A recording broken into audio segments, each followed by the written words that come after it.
Today's conversation is all about this idea of alt media, DIY culture, pop culture, what it looks like in Omaha locally, and we have a panel that I think you will enjoy. As always, if you have questions, use our hashtag, which is JUR1500, or this old school thing of raising your hand. Both will work out just fine. I'm going to kind of go down the panel here, and then we'll get started. So immediately to my left, you've got Mr. Ryan Siurek. Ryan Siurek is the movie review aficionado for the Omaha Reader, as well as for his podcast, which is called Movie Ha. Movie Ha, which you should listen to every week because it will make you laugh and you'll want to go see movies.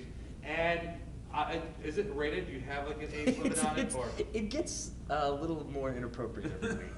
So, every week? Yeah. So I heard a while back and it was full, so I can't imagine what it's like now. Yeah, I know. It's all right, not me, well, it's mad. so you want to hear him and a lawyer really scream about stuff, go for it, it'll be fun. Next to Ryan is Rachel Jacobson. Rachel Jacobson is the founder and the director for film streams at the Ruth Sokoloff Theater down in North Downtown Omaha, which is really a gem of Omaha, and you kind of make sure you go check it out. Next to Rachel is Kevin Coffey. Kevin Coffey returns to us from South by Southwest. He is the music reviewer for, he survived, the music reviewer for the Omaha World Herald. You can catch him on Twitter as well, as you'll probably see him here in a few seconds. Please give him a round of applause for joining us today. So the first question is the softball, right? Tell us a little bit about yourself, about your job, and how you got to be doing what you're doing now. So Ryan, why don't you introduce yourself? Sure. I started reviewing movies in a professional sense about 12 years ago, almost 13 now, which is kind of crazy. Just stumbled into it. I really liked to talk about movies, and I would have loved to have made movies, but I'm neither talented enough to be on screen or behind it, so I decided to just talk about them. And I kind of stumbled downtown into the offices for what was then the Omaha Reader, now it's just the Reader, and basically talked my way into a job reviewing movies, and I've been doing that ever since. I do the podcast, which is through the Reader, kind of. It's available on the website, but we kind of just do that with my inappropriate friend Matt Lockwood, who pushes the podcast into inappropriate territories. It's not me, I promise. And then I also just recently, or in the last 2 years, I'm now syndicated in Boulder in an alternative news weekly out there. I do a lot of different stuff in addition to that, but that's primarily what I do as far as the movie side goes. And we're constantly trying to find new ways to do things that engage different areas and avenues. Sunday nights at 9 o'clock, I live tweet a movie and really annoy all of my Twitter followers and all of my Facebook friends by just clogging their feeds with I average a joke like every 2.5 minutes. Well, I've seen every 35, 40 seconds. If you're rolling, it can happen. It can happen. I think you have to tell us when you're starting the movie so we can start with you. That's the idea. That's what I do. I usually start it ahead of time. I do, and I say, in a half hour and 30 minutes, Oh yeah, definitely. And then you feel like ready, tweet, set. Well, tweet, I give go. the warning. The warning is always, I let everyone know the Blu-ray is loaded, the whiskey is poured, because then that also explains why halfway through the tweets stop being quite as funny and/or clear. But it's a different way to engage people about movies, and I know it sounds crazy, but I swear to you, I get more traffic to the website via that live tweeting on Sunday night at 10:30 or 11 o'clock than I do doing anything else promoting it. So tell us about your run-in with the director of the lovely movie on Netflix, Iron. Oh, Iron Sky. Iron Sky, yeah. Actually, I've heard from a couple of people, which is great because, one of the things about Twitter that's really awesome and crazy is that you can just interact with people that you've never would have thought you would have had a chance to interact with. Sometimes it's a good thing and sometimes it's a bad thing. Like one time I was tweeting about this very small, independent Australian film that I thought no one would notice.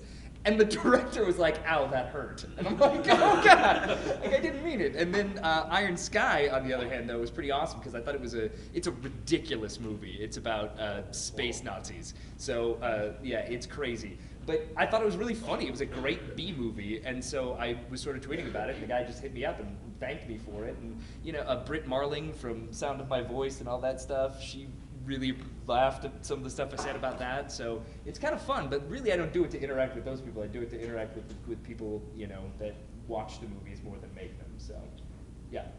There it is. There it is. Yeah, but it's one of the cool things about reviewing movies is that you get a chance to dialogue about different things more than just monologue about them. So that's why I like the new stuff that's going on in terms of social media and everything. Although I will say the downside of that, which I'm sure we'll get to, is that everyone's opinion kind of gets cluttered together as being equivalent, Yes. and that's kind of a mess. But we'll talk about that later, I'm sure. Okay, sounds Yeah. good. All right, Rachel. Hi.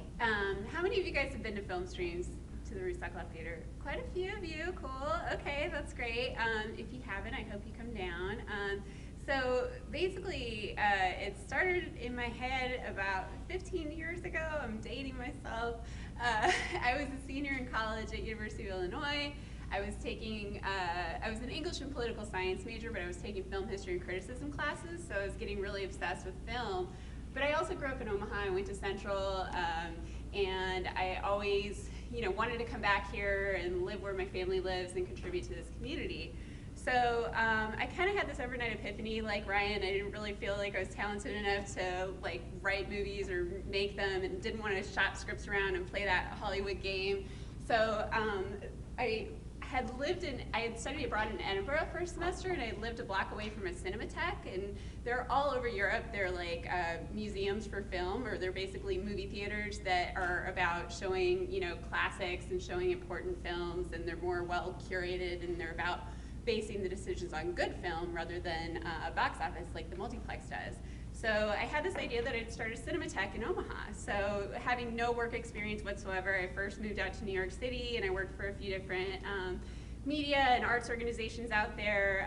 I worked at Miramax Films for a little while, but I was mostly at WNYC, which is the public radio station out there, and we're kind of like public film in the sense that we're mission-based, and so kind of came up with the mission and the structure for it, and then my friends who run Saddle Creek Records, if you guys are familiar with them, it's like Bright Eyes and Cursive and The Faint, they're all from Omaha, and they were kind of blowing up, and they were playing shows at bigger venues in New York.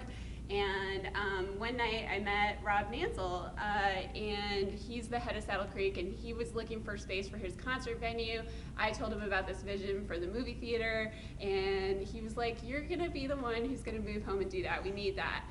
And we stayed in touch for a couple of years, and eventually, in around 2005, he called me up in my apartment in the East Village and said, "Rachel, I think we have this opportunity to not only build our concert venue, but to also build your movie theater if you want to be the other anchor tenant in this development that we're going to do downtown." So I immediately said yes, and spent the next 6 months formalizing the business plan, and moved home in June of 2005.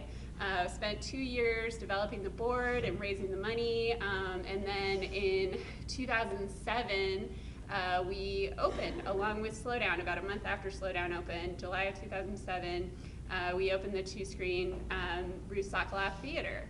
So what we do, we play first-run foreign films, American independence, and documentaries and then we also play classics from throughout the history of film, and we usually do those in kind of theme series, like director retrospectives, or genre series like film noir, or we partner with OYAS, the Latin American Studies Department here, every other year for Cinemateca, which is a series of mostly Spanish language films. Sometimes we throw a Portuguese film in there, and that'll happen this September. It happens every other year. So we show a lot of different stuff. We also collaborate with a lot of different local organizations on films that relate to their missions, and usually have cool panel discussions around those. We have a lot of filmmakers that come to town to talk about their films. We have an annual gala that's really cool. Alexander Payne's on our board, and he, most of you are probably familiar with him. He's the director of, most recently, Nebraska, but he also directed Sideways and Descendants and About Schmidt, and he's really active in the organization, and he sort of invites a different celebrity for our gala every year, and we raise a lot of money through that. So last fall, Nebraska premiered, so we did it around Nebraska, and he invited Bruce Dern, who's the star of the film, Will Forte, who's another star of the film, and June Squibb. And they all were interviewed on stage at the Holland Center for Performing Arts, and it was a really special event. We raised $300,000 for the theater. So the whole idea is that we raise money in order to prioritize quality film over box office, and in order to show diverse films, more representative films from different voices. So, yeah, talked a long time, sorry. Awesome. Kevin, go for it. My story is not as exciting. I am the music critic at the World Herald, so I started getting into music writing, actually working for the Reader as well. I started as an intern, unpaid, although the editor at the time promised me she'd never make me get coffee. It was awesome, and I never have ever had to do that. But I started doing music writing and reviewing, and then I graduated from college. I went to Creighton and got a job as an online editor for Omaha.com. That lasted 2 years, and right about the time I started not enjoying working a 5 p.m. to 2 a.m. like weekend shift, the former music writer at the World Herald took another job, so I like jumped on that opportunity, and I ended up getting the job, presumably because of my past experience. I don't know. I felt like there were other qualified candidates, but I've been doing that now for 5 years. Most of that involves doing a lot of local stuff. Rachel mentioned Saddle Creek Records are a big thing I cover, as well as anything that goes to like the CenturyLink Center, as well as stuff that's like at tiny little clubs. Every year I go to South by Southwest. I got back yesterday from that, so forgive me if I look like I'm about to die. I'm really tired. But yeah, that's my story. Cool.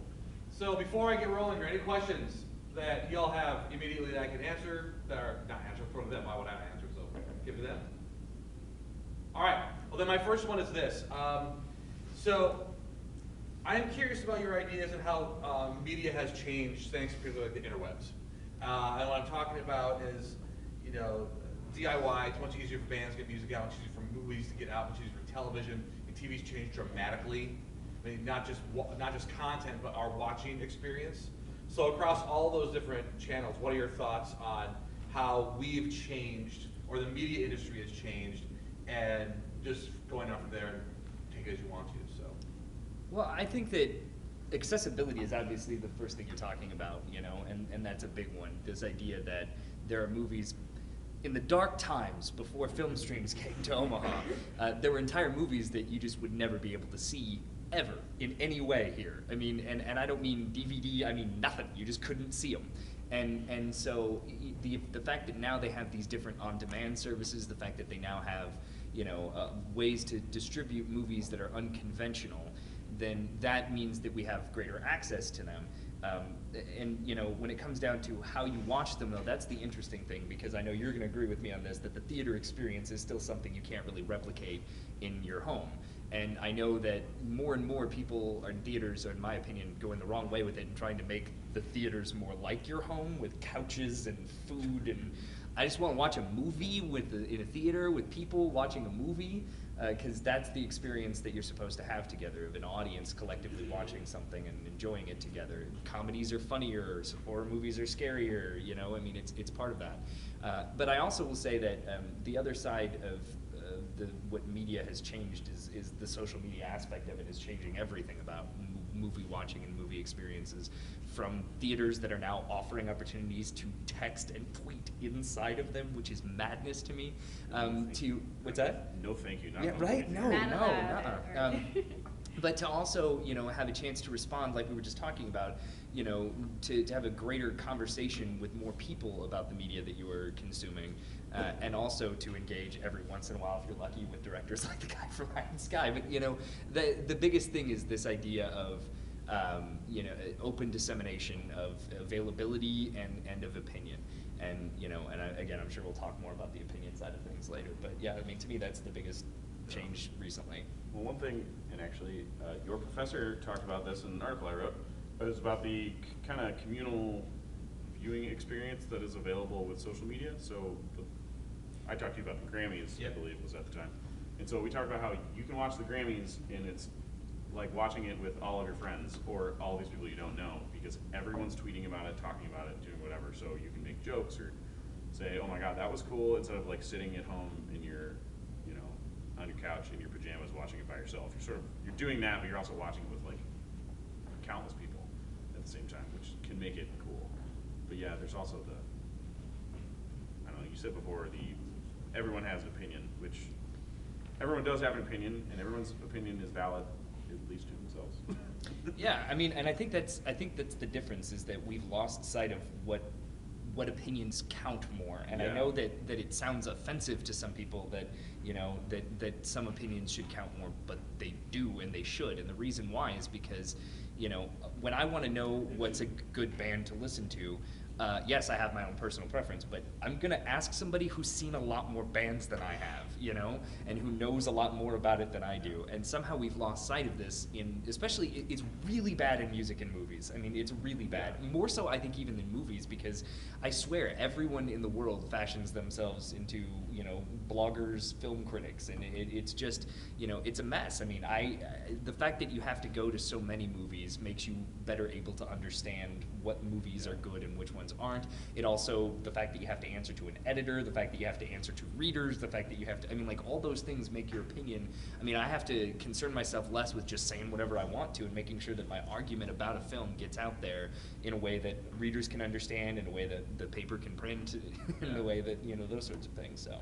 Yeah, I mean, and it also makes the curated experience, you know, I mean, that's really important, but everyone is a curator in some ways. You know, everyone's got their, you know, Spotify page that you can follow and everything else. So, but it was a really interesting time to open a movie theater in 2007 because the transition from 35 millimeter to DCP happened over just the last 3 years, that it's transitioned to a point that everything's being distributed on DCP. And because we're a museum for film, we're gonna try to continue to show on 35 for as long as we can.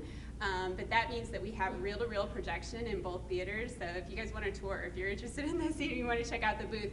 So we have the actual analog 35 millimeter projectors, and our projectionists have to look for those little reel marks in the corner of the screen and manually switch from one projector to the other when they play a classic film that we're borrowing from the archive. But now, 98% of the films that we show, we can only get on DCP. So they basically come on a hard drive, and we have a key for it. We have a fancy HD digital projector in both theaters, but it's not quite as much of a like mechanical, interesting, you know, art form. And just, it's so cool to have little kids in the booth and show them a strip of film and show them how, you know, how that runs through the light and how that creates a moving picture. And so. Which reminds me, I wanted to ask you that. Did you get the instructions that Wes Anderson has been promoting about how to project the Grand Budapest Hotel? You know, I don't know if our projectionists have seen that Because he has this giant article about how it should be projected. Well, I will pass that on to Jim, and we'll see if he'll take that on. But our guys are union guys. They've been doing the 35 stuff forever. So, so the transition to digital has been pretty difficult. I can definitely attest to, who here has seen film on 35? Who knows they've watched a film on film? Everybody has, because they were all on film before 3 years ago, 4 years ago. That makes sense. Yeah. Do you remember the transition? Like how the change happened? All right. What's that? Cigarette burns? The melting of when Yeah, the that's film right. goes bad? Boo. Splices? Okay. What else do you remember? All right, I would encourage you to take Rachel up on her offer and maybe come down and check it out sometime. You should. It's pretty cool. The projection room is always kind of a blast. It's wicked hot. It is so hot in those things, but it's definitely worth checking out. So, question popped up, Ron. You took care of it. What advice do you have for an aspiring media critic? You said to try to win a lottery, inherit a lot of money. That seems like that's such a good way to get there. But it brings up something that goes along with the conversation you all were having. What is the difference between a viewer and then one of those people who gets their blog going and a critic? Because I know that I could go see a bunch of movies, see a bunch of bands, but I shouldn't be writing on them. So why should we listen to you all? How's that sound? So if I would ask you about movies or music, why should we listen to you? Well, I mean, I think it's all about developing a relationship with your audience that trusts your taste, you know? Like, if you see a few films that Ryan reviews and you totally disagree with him, you know, then you might not trust his reviews moving forward. Or maybe you like his writing style because he's pretty funny, and maybe you know, continue to read them, but you know that you don't necessarily agree with them all the time. So even if it's a D, you might still check it out, you know? I mean, it's all about like trying to gauge like whether your taste aligns with a certain critic. Like, 98% of the time I agree with A.O. Scott from the New York Times. I don't know why that is, but I just know that. So, I think it also depends on what you use reviews for and what you see them as. And for me, I don't see them as simple up downs whether or not you should or shouldn't see a movie. What I mean, if you like movies, if you like any sort of media or art or entertainment, you want to think about it in a critical way. You want to engage it further. And so I sometimes have more fun reading people I disagree with because they force me to, you know, to defend my positions or to question my positions on those sorts of things. But to get to the heart of your question, you know, I think a flippant response would be people who get paid for it, you know, professional writers. I mean, but it's true. I mean, like, there's a reason that some people, you know, do that for a living or do that in part of their living and some people don't. It's because it's a very competitive market, and the people who are able to actually find a way to get anyone to give them money for it, you know, then that would count to me as a true professional. But I also think it has to do more with experience, what your outlet is, where your readership is, how many people you have that you're talking to and talking with, in addition to the quality and content of it, you know? And it's hard to get noticed and really establish yourself. I will tell you that my favorite film critic right now, and this is, I wouldn't believe it 5 years ago, is Film Crit Hulk. Yeah, I know, right? He's a guy who wanted to get, Good, actually. he's amazing, he's brilliant, and he only got noticed because he decided he was going to write in the style of the Incredible Hulk. Like Hulk smash. That's yeah, like his... so he doesn't refer to I, he always says Hulk instead of I, and he writes in all caps, and you know, it's funny because it got him noticed, and now he's written for the New Yorker, he's written for, I mean, because he got noticed, but the truth is that he's brilliant. And you know, that's what he had to do in order to get noticed, but now he makes a living doing it. He makes a living through various things, and you know, so I don't know. I think the only thing that ever bothers me is it's fine, like you said, that for everyone to have their own opinion, and they're all valid to a certain degree, but when it comes down to it, you know, someone who sees one movie a year is not going to have as valid of opinion as someone who sees 360 something. I saw 370 something movies last year, you know, so. I was gonna say, that's one big thing is, yeah, you 300 and so, I don't know. I tried to keep track of how many concerts I went to one year, and I stopped keeping track because I forgot, because I go to so many. Like, I was like, oh, okay, I'll write down all the ones I went to the last 2 weeks. I don't even know. Like, I couldn't remember all the bands. So, yeah, that's just a huge part of it, and I totally lost the second part of what I was gonna talk about. well, it's also about like having an established voice, and like, I mean, it's all subjective, so you kind of have to figure out like why you appreciate the art that you appreciate and be able to justify it in a way. So you kind of have to, yeah, and Ryan's done a really good job of like over the years, especially with like establishing a certain voice and figuring out what your priorities are, you know, about what makes a good movie, you know, and a lot of that has to do with watching a lot of movies, like you said. And I've noticed that the difference between a fan and a critic is often what you're watching for. I love movies. I am not a good movie critic because I'll be like, that was super fun, even though I know I'm like, that was probably not a good movie. Or there's an action sequence in The Dark Knight, universally revered movie. I love it. I'm a huge Batman fan. I love the movie. But there's an action sequence in it. It's the car chase with all the trucks, and it's off-putting. It bothers me how it makes me uncomfortable. And it took someone who's a film critic to explain to me why it doesn't make sense. And because it's shot at 12 different angles, so if you're watching action, you want it to go from left to right, right to left. That sequence is shot left to right, right to left all the time. They're traveling down one road. So in your head, like, I couldn't tell why, and it took a film critic who's watching for that and was like, this is horrible cinematography. Or was Nolan trying to make you get sick while you're watching? Yeah, the movie, you know? and like when I go to a concert, for example, I am not usually with friends. I'm not drinking beers. Usually, I am not like, you know, just going to have a good time and singing all the words. Like, I'm watching the singer, I'm listening to what they're playing. I notice when they step on a note. I'm the only guy in the room that's not in the band that notices that usually. Like, stuff like that. It's just, you're looking for different things. It's like a friend of mine who runs the waiting room. He can't go to a venue in another city without thinking of what their capacity is, what kind of insurance they have, and how that band is able to light pyrotechnics off without the venue owner flipping out, because he just watches it in a completely different way than anybody who just bought a ticket and is having a good time. That brings me up actually to a question I've been thinking about. So I am, and the class knows this, an admitted geek, big time. And I've noticed over the last few years that what was considered like geek culture has become almost mainstream.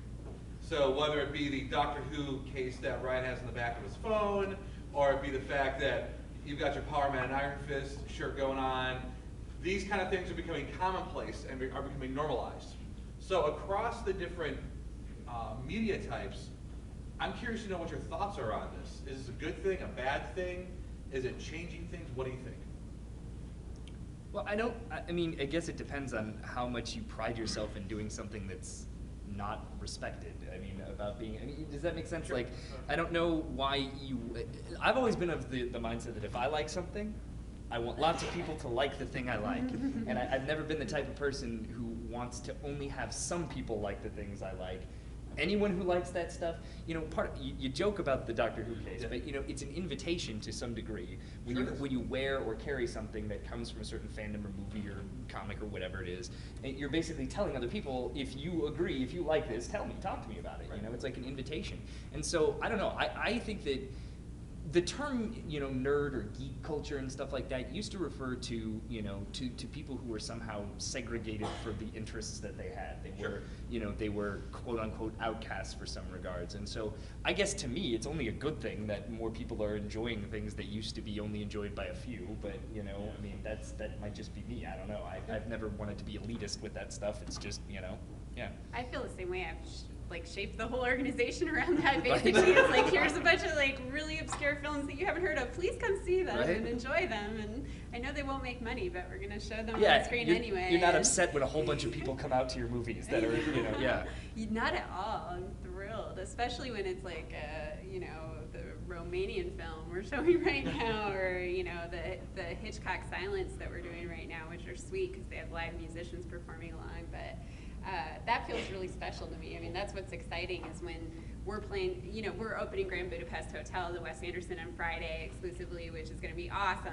And I'm sure we're going to have huge crowds for that. But that's an example of a film that is going to do more for us than we do for it. Right. That's an example of, you know, getting some crowds down. But like the cool thing is that all the people who come down are going to see, you know, the trailers for all the cool films that we have coming in the spring, like, you know, the documentaries and the foreign films and really cool stuff. So yeah, I'm all about bringing people to the stuff that I love that has smaller audiences. Perfect. Yeah. Quickly on the geek thing, there's a writer I like who always posits, do we live in the most perfect geek world now? Because especially with Rob Brickin, he used to be on Topless Robot, now he works for Ion on Gawker. And he writes about that a lot, and sometimes he questions, do we or don't we? It's a thing where we grew up, and if I was a fan of Power Man and Iron Fist, who I am, there is no way they would have had a TV show or a movie or anything outside of a relatively obscure comic book, to be honest, at the time. And now Iron Fist and Power Man are getting TV shows. They're on Netflix. It's ridiculous. They're probably going to be good. They have good people behind them. It's insane. But like, yeah, so like all my nerdy dreams are coming true. On the music thing, it also, to speak to the music side, it has benefits and not so good things about it. Because music is now more accessible than ever.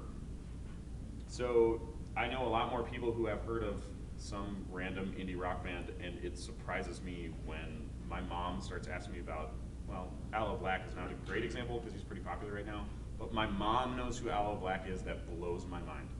Or like someone comes up to me when I'm wearing a Hold Steady t-shirt and they're like, oh, I know those guys, they're great. And I'm like, oh, really? What other music do you listen to? Oh, mostly Bruno Mars. We're like, how do you know who this band is? That blows my mind. But at the same time, it has kind of flooded music with so many artists that I think it's a little more difficult. And also the fact that very few people compared to the past buy music anymore, and it makes it a lot more difficult for those artists. So it's a lot easier to access them, but not as many people are buying them. I mean, for the Twitter conversation thing, there's a really good indie rock band, forgive the name, but they're called Diarrhea Planet. They're a garage rock band from Nashville. They're getting a ton of buzz, and they're awesome. They have the worst name ever. They really do. But they really do. It's What's like to say? Have you heard of Diarrhea Planet? Yeah, it's off-putting in the band. really knows that. But I end up having a conversation on Twitter Saturday night or Friday night after seeing him in Austin about Third Eye Blind and the Allman Brothers with the band, and we were like laughing about it on Twitter. It was hilarious, and that probably wouldn't have happened otherwise, because you know you have access to it. Anyway. So this back to that idea of access thing. So Marvel's got this sweet deal with Netflix where they're gonna, hopefully they do a decent Daredevil. I don't know if it's gonna be possible, but we'll see it happen. Yeah. It'll be They'll great. do great. So we see all these things kind of happening, whether it be TV shows being produced for online only. Hulu's got that going, Netflix has got that going. Movies being produced, it's not direct to DVD anymore or direct to Blu-ray. It's being produced for streaming. I mean, there's content now they're bypassing being on television. They're going straight for the home watching crowd on their laptops or on their Chromecast or whatever. Regardless of the style or the media style, is that a good thing for the artists, or is that a problem for the artists when they're up against production costs and things like that? And not so much like House of Cards, that was ridiculous, right? And that had a lot of money behind it. Kevin Spacey on there, you're good to go. But when bands are trying and artists are trying to produce for that type of audience, that type of media, is that a good thing or a bad thing? What are the pluses and minuses to that? In music, it's become a necessary thing. You have to, if you want notice, you have to stream your album for 2 weeks before it comes out. It's weird, but like the only way people are gonna buy your album is if you give it to them for free for a little while. And a lot of bands aren't trying for radio singles. Like you think of the single as, this is the thing that's on the radio. It's not a single for the radio. I mean, like Sour Creek does this. It's a single to give away to people as a promotional item. Like you give them the MP3 so that they buy more from the band. Which sounds bizarre, but like you have to do it. And yeah, the negative is a lot of people are gonna listen to that one song or listen to the album streaming, and they heard it once and they don't care again. But on the other hand, that also will probably push those people to maybe go see the show when that band comes to town. So yeah, it's weird, but in music, like it's become, you have to do it, otherwise you're just never gonna get the notes. Yeah, we have this thing, like sometimes distributors will release films traditionally, which means it'll be released theatrically, it'll only be in the theaters for a window, and then it'll, open on DVD and Blu-ray and on demand, maybe 6 months later. Sometimes that window gets a lot smaller, sometimes it gets crunched, 4 to 6 months about. But some distributors release day and date on demand and theatrically, and we've seen it work both ways, where the on-demand release kind of can cannibalize the theatrical release, depending on what audience that film is kind of geared towards. Like there's this one coming up, Lars von Trier has a new movie called Nymphomaniac. They're releasing it day and date on demand. It has a lot of sex in it, as the title implies. And so, whether it needs a theatrical release is a tough decision, because, people might not want to watch that in the theater. Although we've shown some NC-17 films lately, and, some of them. Yeah. Yes, we have. Ryan was a little embarrassed when he screened something at his office the other day. It wasn't at my office, I work from home, but the PR person for film streams hooked me up and they described it as a saucy French thriller. It was pornography to a degree. I mean, like and so I'm just watching it on my work computer and I'm like, hey, they're gonna cut before. No, they're not. There's that. So yeah, no, it was kind of crazy. Yeah. I think the biggest thing for me is, what's that? Poor Ryan. I know, right? I saw some things, man. You got paid to do that, by the way. But what's that? You got paid to do that. I did. I'm a whore. No, the thing for me is, and it all comes down to this, and I know it's hard because there's so much different media that we want to consume, and we want to consume it right now, and we want to consume it right now for free. Paying for movies, paying for music is how we get more music and movies.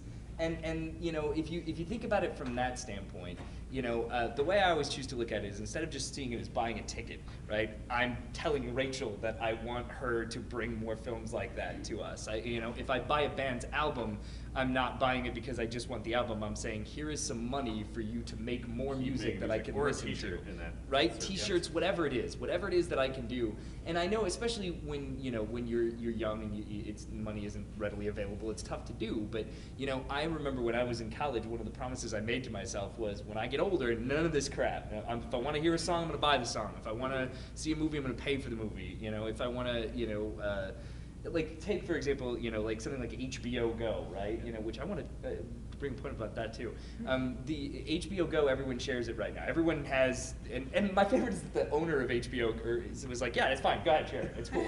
Just want people to watch. Right, but it's awesome. I Actually, mean, when it crashes when the season finale for. that's what I want to talk about, True Yeah, Detective. True Detective. Yeah, but the cool thing about it though is that like I said, I made a promise to myself, and I'm like, so I don't mind sharing it with people who don't have access now. I share it with a couple of younger people who don't have as much money to consume that sort of stuff, but I'll always pay for it now. You know, so long as I can, I will, because, you know, I want them to make more stuff like that. And one of the things I was going to mention about, you know, True Detective is I'm curious. I've heard the argument. It's a fairly compelling one that True Detective can be viewed as an 8-hour movie. You know, and that, you know, I mean, and it really, I mean, even more than a miniseries, technically, I mean, it was written by one guy, directed by one guy, you know, starring the exact same people. I mean, it's just basically an 8-hour movie. Talk about changing the format of things, you know. Yeah.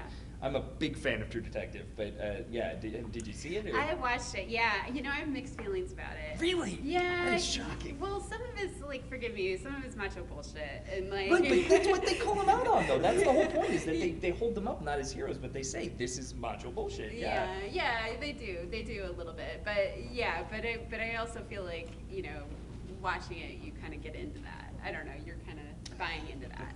So, but yeah, I have mixed feelings about it. There's been a guy with his hand up for a Oh, while. I'm sorry. Yes, please, go ahead.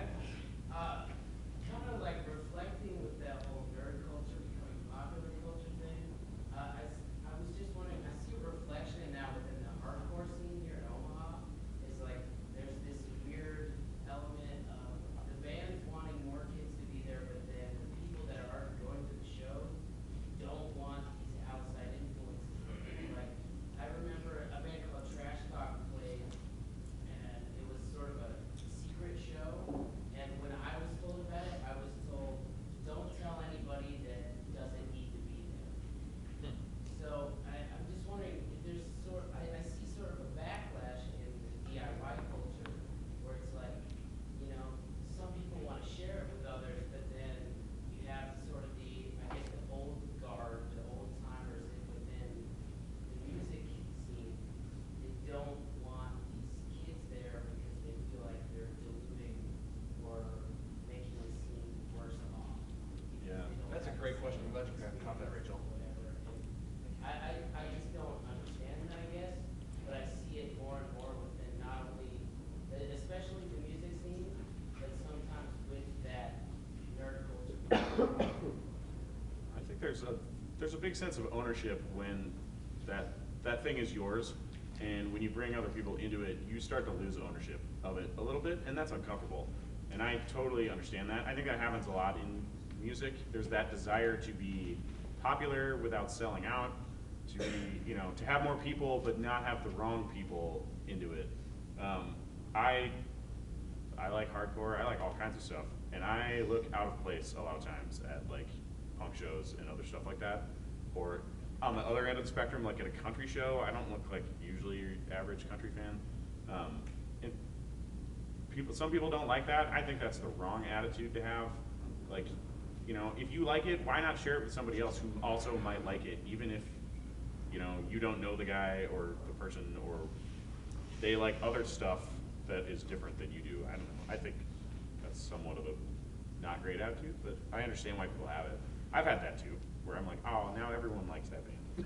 Yeah, music is so much more steamy, and I mean, I don't know what it's like now, but in the '90s it was like, you know, there's the ska kids and the punk kids, and you know, like there's the indie rock kids and like all the different scenes, and everyone hated each other. And, it was crazy, but I don't know. The movies are kind of cool because I mean we have a much wider age range, and you know, you can go see a movie by yourself. It doesn't have to be a social thing where you're coming with the crew.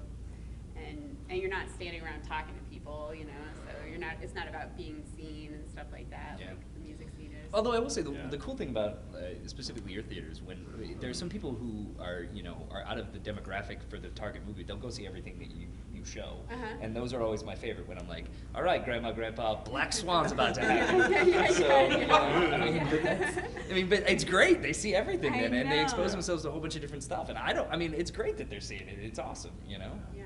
I think music has, you were talking about music scenes and how it used to be, and I think that has gotten a lot better. Good.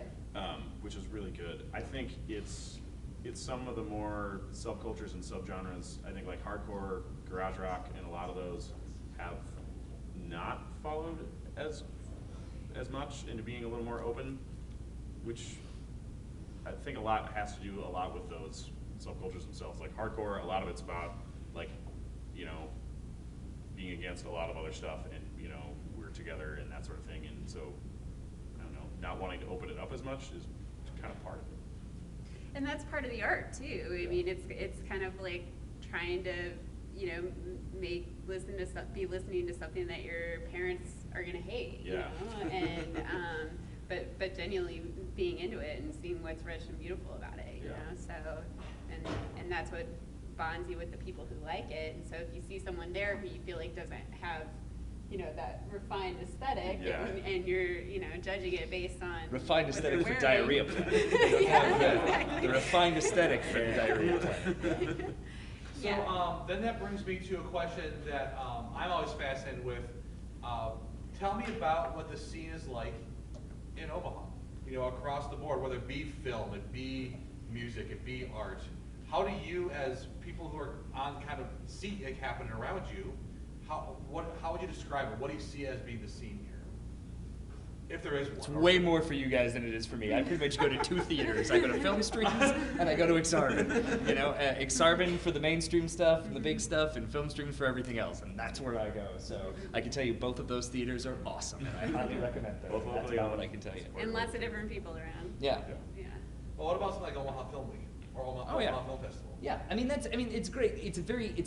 That's a very niche thing too. I mean, it's an yeah. entirely Yeah. different thing. I used to be heavily involved with them. I was on the selection committee for a while there. They're really great, and they're trying to do a wonderful thing for Omaha, which is to bring, you know, an event there. But it's this weird. It's weird. I don't know. They just have particular tastes. They do indeed, and to sit through some of the things that, and if you're a mid-range festival, which I don't even know if this is mid-range yet, it's kind of a lower level festival still. Burgeoning. It's burgeoning. There you go. That's a good That's the word. word. Yeah, it means that the submissions that you get aren't necessarily of the most artistic and compelling quality. Yeah. I say used to be on the selection committee, because having watched 200 and something short films, I vowed never to do that again. It was, they are, but they do bring some cool stuff, and more than anything, I like it as a concept. And I also like that they bring things like screenwriters to give workshops for screenwriting, and you know, those are the things that are awesome. But the most awesome things that you can do in Omaha are at Film Streams, which I'm gonna let her talk about, but I'll tell you, so she didn't brag about it too much, but I'll tell you, the stuff that she does at the theater that makes me so impressed is to bring the discussions behind what's going on in the movies into things that involve our community directly. To have community leaders talking about poverty after a film that's shown discussing poverty, you know, those sorts of things are incredibly important and influential. And to me, if you want to talk about a film scene, I guess that's the best thing you can have as far as the community goes. So. Thanks. Yeah, no, that stuff is so fun too, because that stuff brings a new audience to the theater, because we partner with different organizations. Like, you know, we've got this film coming up called Best Kept Secret. It's about a high school for people with autism. And so we're partnering with Ollie Webb, which works with autistic people in this community. And then we're also partnering with the Meyer Foundation for Disabilities to show that film.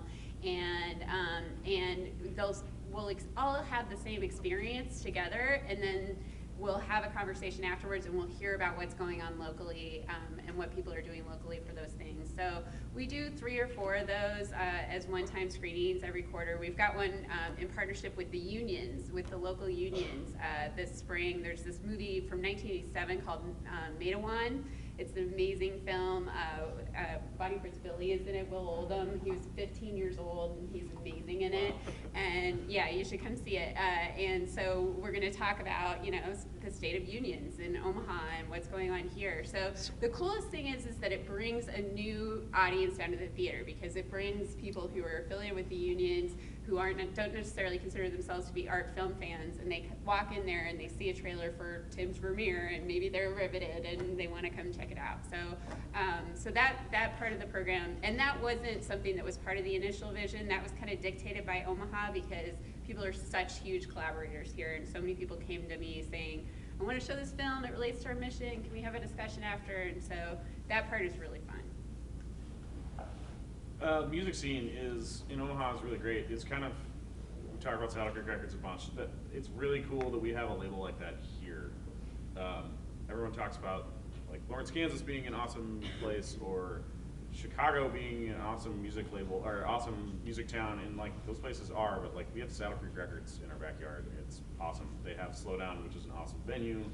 They bring all kinds of stuff there, and one thing I love about Omaha is we have everything from like Sweatshop Gallery, which is kind of an all like art gallery that has concerts in it, to the CenturyLink Center, which, you know, we just saw Miley Cyrus last week. So everything that tours, with limited exceptions, comes here, so you can see any band. Like Omaha's actual music scene though, is kind of the same thing. Like, you know, Tim Kasher plays at the bar, and then the next night at the waiting room is going to be some artist who's probably played like 5 shows.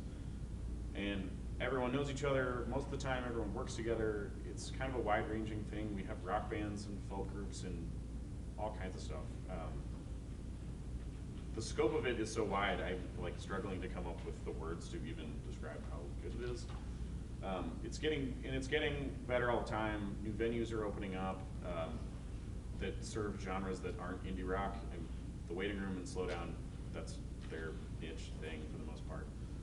But there's other things they're getting into, like the Hive just opened. They're doing more like jam band, and they call it festival rock. I don't know if that's the term that means anything to anybody, but more jam bands and blues groups and stuff like that, and that's cool. And then, yeah, I don't know how else to describe it. We're doing more and more stuff. There's more festivals that are happening. Maha has been a big thing. I was going to ask you about that. What are your thoughts on Maha? Where it's come from and where it's kind of going to? The first year Maha had Big Head, Todd and the Monsters, and Dashboard Confessional. At the time, Dashboard Confessional hadn't put out an album in 6 years. Popular band, wasn't really doing anything. At the same time though, they were like, we're gonna put together a music festival. We can do it in 6 months. You need way more time than that to put it together. And what they put together was pretty impressive. They actually made money their first year, which is impossible to do if you're a music festival. And they've either broken even or made money every single year since then. It's currently one day. They haven't announced their lineup this year, but it's going to be good. They get better bands now. They get way better bands now. The Flaming Lips headlined last year. Guided by Voices headlined. I'm struggling to remember. Oh, Desparcido's hired. What's that? And Garbage was there a couple years ago. Garbage was there. Desparcido's headlined. They do a local stage next to the national stage. They get Superchunk headline. That was awesome. They do all kinds of really good stuff if you're into that kind of music. It does, yeah, it was super. And they don't serve a wide variety of musical styles. It's mostly rock stuff and indie rock. But for that kind of festival, they're doing really well. They're currently only one day. I would love for them to see. So currently, it's a festival, but it's kind of really like a one-day concert, like outdoor show. Yeah. It'd be really cool for them to expand into a couple days. I know that is a goal of theirs, and they're working on that. It's just a matter of, when you do 2 days of shows, you have to double your talent budget, and that's in the realm of hundreds of thousands of dollars. So that means also sponsors giving up more money, selling more tickets, all kinds of stuff to make more money to do that. So it's tough, but that's been a really good thing for Omaha. I think Lincoln's music scene is getting stronger with the addition of more venues, more bands, and this is a weird thing, bands didn't used to play in both. Like, I'm an Omaha band, I'm a Lincoln band, and that still happens, but there's a lot more of like traveling between. Lincoln also opened up the Pinnacle Bank Arena, so that's been doing cool stuff. Vega just opened. I've been doing a lot more driving to Lincoln in the last year, which is like, I would want to complain about it, except it's been awesome. They've been doing more shows and doing more stuff. Lincoln Band's been doing better, so. One more thing I would Yeah, just add absolutely. about the music scene is that the most important art coming out of Omaha that's making it nationally and internationally for the last decade and a half has been music. Yeah. And, I mean, that's what we're known for. You know, we don't have a lot, you know, we have a local filmmaker showcase that happens every year, but there's not a huge filmmaking scene here. You know, the Yeah. I was music in scene, Austin last not week. a huge visual art scene either. No. Mhm. With like, yeah, there's, It's growing. here and there's people that you've heard of, but like, Omaha, so I'm in Austin last week for South by Southwest, so I was there for 5 days. You end up standing in line for 2 hours to see Fantagram and Snoop Dogg. I skipped, I saw Fantagram, I skipped Snoop Dogg. But you stand in line for a couple hours to see him, somebody starts a conversation, oh, where are you from? I'm from Omaha. Where's that? Well, it's in Nebraska, it's like 12 hours north. Have you heard of Bright Eyes? Yeah, I love Bright Eyes. Bright Eyes is from Omaha. Oh, okay, like, the guys at Bright Eyes live here. Like, have you heard of Cursive? Oh yeah, I know those guys. I'm a huge Cursive fan. I was in Mexico on my honeymoon talking to these two people, like the only two people in this resort that seemed to be our age. And they were talking about their favorite bands, and this guy loved Cursive. He had seen them like 25 times. I'm like, oh, I'm from Omaha, like I've seen them a whole bunch. Or I met a British guy who's the biggest fan of Tilly and the Wall I've ever met in my life. He has seen them, I'm not joking, upwards of 50 times. Wow. Like, he's like, oh, you're from Omaha, like I know Tilly and the Wall. I'm like, really? Like that's, I mean, Tilly and the Wall has toured all over, they've gotten a lot of recognition. They're not the biggest band from town. He had seen them like 50 times, he knew all the band members, we started talking about like mutual friends, totally weird, but yeah, people, Omaha's well known for stuff like that. One of the reasons why we don't have as much filmmaking here, and it's bothered me, and I've tried several times to launch a campaign for it, we don't have good tax breaks for No. people to make Mhm, movies here. very true. And it's ridiculous, and we're completely stupid for not doing that, because we're in the middle of the country, we get all kinds of weather, you can make this place look like a bustling, thriving metropolis, or you can make it look like a rural nowhere, and, you know, in Nebraska, and it's a Nebraska thing, not an Omaha thing, but, you know, if Nebraska were to change its tax codes in order to allow more of a break, that's why all these movies are filmed in the same couple of cities, like everything films in like Toronto or Yeah, like Vancouver. yeah, like, and Yeah. then they make it look like New York or something like that. You know, the truth is, I've said for years, it would be a huge thing because we're so centrally located that, you know, that you could get away with so much more. And honestly, like, I have a friend who's one of the state senators, and every year I'm like, please, Yeah. Yeah. push this further. The only places that film, even things that take place in Nebraska, the only person that films stuff here is Alexander Payne because he makes a point of doing so. But things that take place in Nebraska, they don't film them here. No. They just put them somewhere else. Yep. Fly George Clooney to the old market for a day and then like fly. But Alexander had to convince Paramount of that because they lost money as a Exactly. result of filming in Nebraska. Yeah. Because if they had filmed in any of the other 48 states that have Right. tax exemptions, then look they the would have same. done better. Yeah. Yeah. I mean, it's just ridiculous. And so, you know, yeah, just stupid. Hey, okay. Yeah. So a question did come across, I want to make sure I grab it here. Is there any sort of formal education recommended for becoming a music critic? Or I'll say critic in general? I answered this on Twitter briefly, but I did not tag it with the hashtag. Well. I'm bad at Twitter sometimes. My advice, I don't know who asked that, but my advice was take a feature writing class. It's helpful, but it's not the end all things. Then I know you guys can write for the Gateway if you want. Go to a lot of shows. If you want to be a music critic, listen to CDs, write reviews, talk to whoever the editor is, and submit them. In my personal experience is the best education for stuff. I really value my education, don't get me wrong, my classes and stuff like that. That gave me a good foundation, but going to shows and writing about them, I learned way more in the first 5 of those that I did than my feature writing class, for example. And I would add to that, do exactly what you just did. Ask somebody who does it. I mean, Yeah. like, and have them tell you things to watch and do. I mean, you know, I've had a couple of people over the years who've asked me that same question.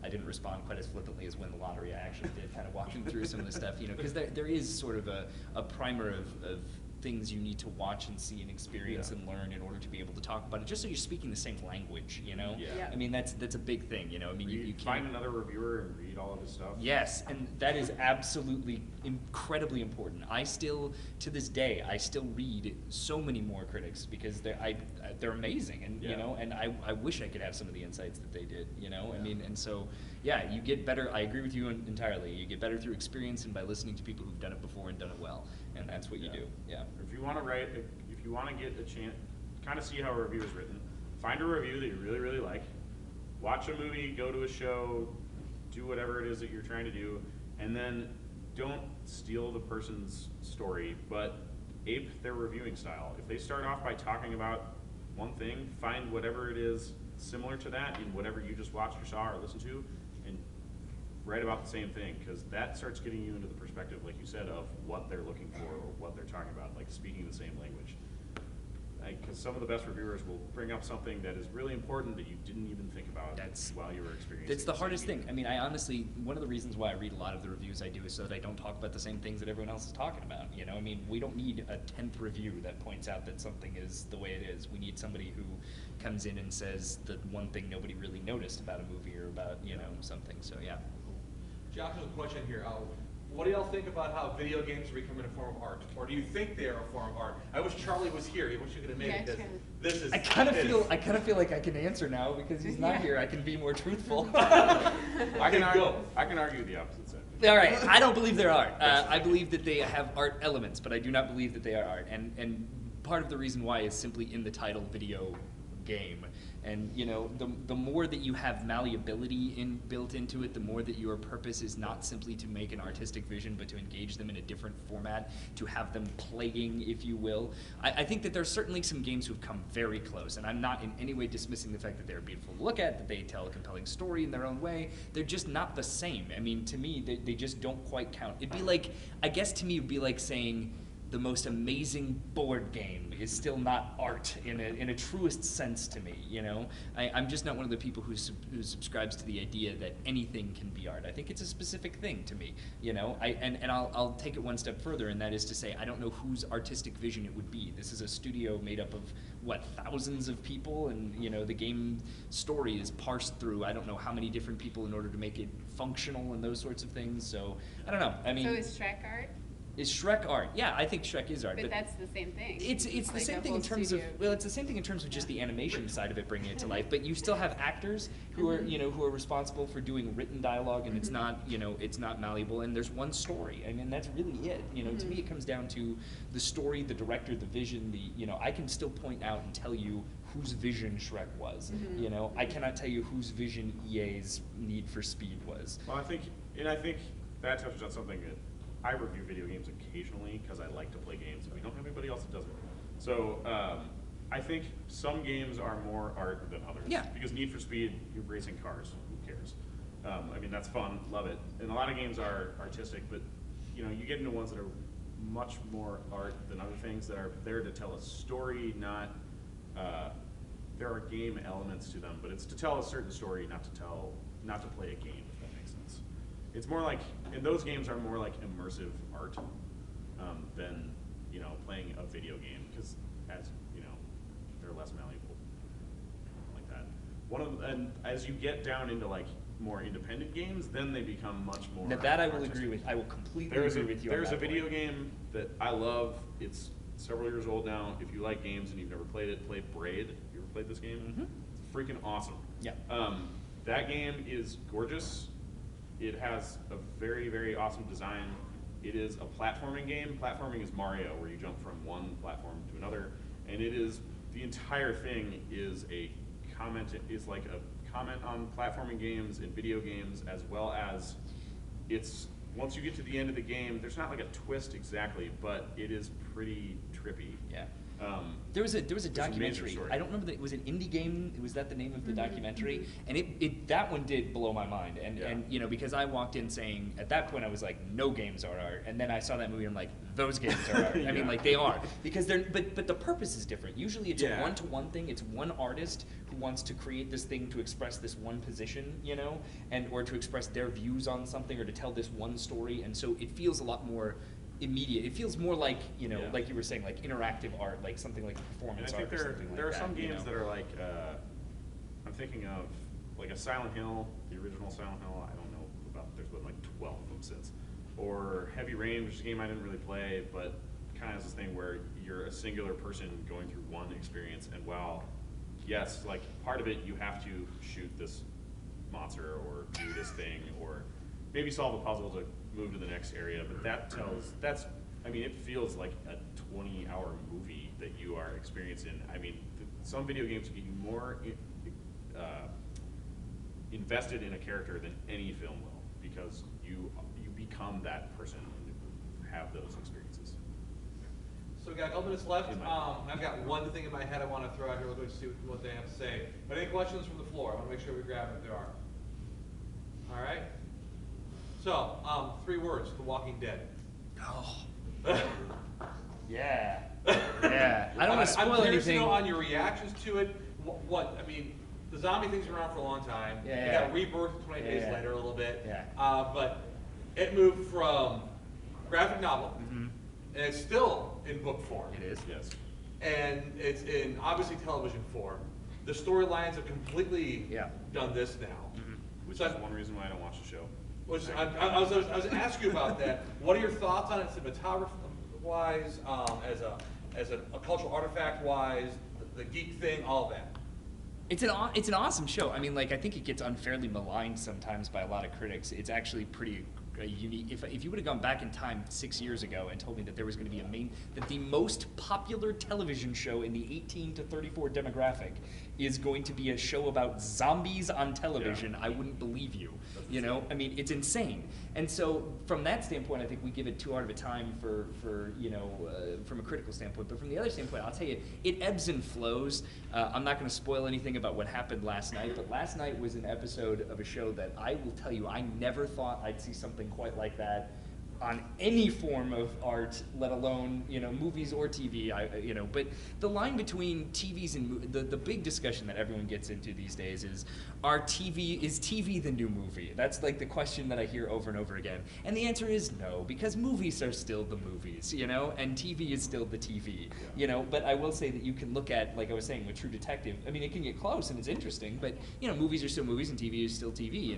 And so the production values and these TV shows are definitely Yes. skyrocketing, and that's fantastic, and that's great, because movies have always been superior looking because of cost and content and those things. But that's because we figured out a very simple thing: make less episodes of your show and spend more money on the fewer episodes that you make, and they will look better, and they will be better acted, and they will do better things. So Follow yeah. the BBC model. Exactly. Follow what's that? The BBC model. Yeah, follow the Yeah. BBC model. Follow the HBO model now too. Yeah. I mean, that's, you know, yeah.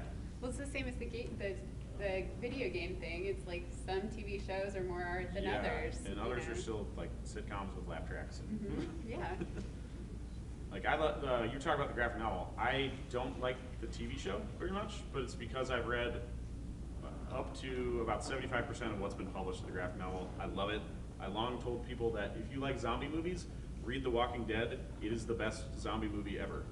It's not a movie, I understand, but it takes all of those things from zombie movies and makes them way more amazing in this long, long tale.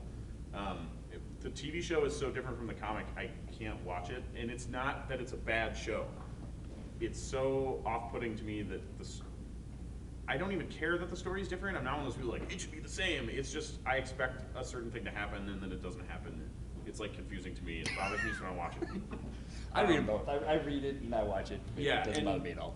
I'm just one of those people that, I don't know. weird. It feels like it feels kind of cool if you actually can get yourself to do it, because it feels like an alternate universe where you're Yeah. like, what would happen if that had happened instead? Exactly. And so it's And, fascinating. Okay. My wife has read all of the comics and has watched all of the show. Yeah. And loves it. Thinks Yeah. it's great. And she's like, you just have to like not care. No, and I yeah. care too much. All right, well, other questions? Anything else?